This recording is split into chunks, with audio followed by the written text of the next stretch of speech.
Peta rasprava iz projekta Podures u drugoj kampanji Poduzetnici i javna uprava donijela je temu kako se pripremiti za porezni nadzor. Raspravi je nazočilo 15 poduzetnika sa šireg područja grada Duge Rese.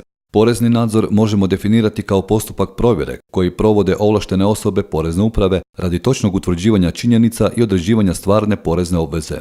Razlog poreznog nadzora može biti provjera jedne ili više vrsta poreza, jednog ili više razdoblja za koje nije nastupila zastara. Nadzor može trajati od nekoliko sati do nekoliko mjeseci. To isključivo ovisi o tome tko se i što se nadzire, odnosno koja vrsta nadzora se obavlja. Sve navedeno, kao i brojne druge podatke, poduzetnicima je iznijela, ali i odgovarala na pitanja poduzetnika naša današnja moderatorica.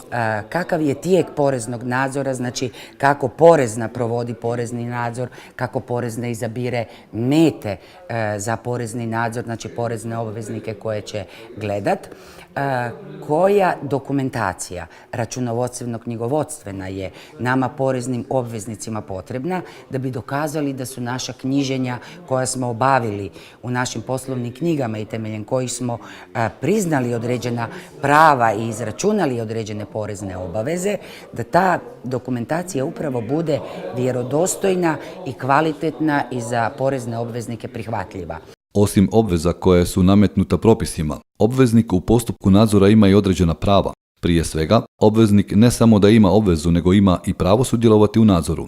Osim toga, ima pravo i dokazivati ispravnost svojih navoda u svezi sa poslovanjem, te ima pravo na sve propisane pravne lijekove koji se mogu primijeniti na konkretni slučaj.